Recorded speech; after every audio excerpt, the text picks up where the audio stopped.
இன்னைக்கு சிறுகீரை கடைகள் எப்படி செய்யலாம்னு பார்க்கலாம் வாங்க. ஃபர்ஸ்ட் பருப்பு வந்து வேக வச்சிருக்கேன். ஒரு பருப்பு வெந்ததும் நம்ம வந்து கீரையை வந்து சேர்த்துக்குங்க.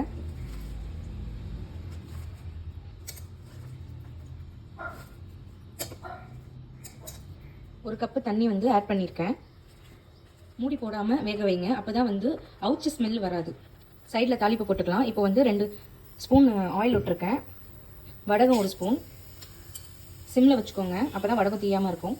பெரிய சைஸ் பூண்டு வந்து 6 தட்டி போட்டிருக்கேன். ஒரு பெரிய வெங்காயம் கட் பண்ணி போட்டிருக்கேன்.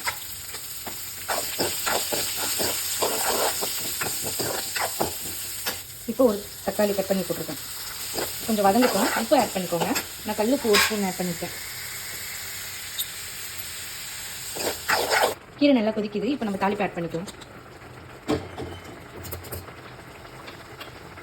நல்லா கிளறி விட்டுக்கோங்க.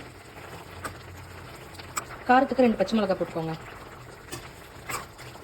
இப்போ வந்து கீரை வெந்துடுச்சு. அப்படியேவும் நீங்கள் வந்து ரைஸில் போட்டு சாப்பிடலாம், இல்லைன்னா கடைஞ்சி கூட போட்டு சாப்பிடலாம். பிளெண்டர் வச்சு நல்லா கடைஞ்சிக்கோங்க. கடைஞ்சி சாப்பிட்டு பாருங்கள், இன்னும் டேஸ்ட்டாக இருக்கும். பாய்.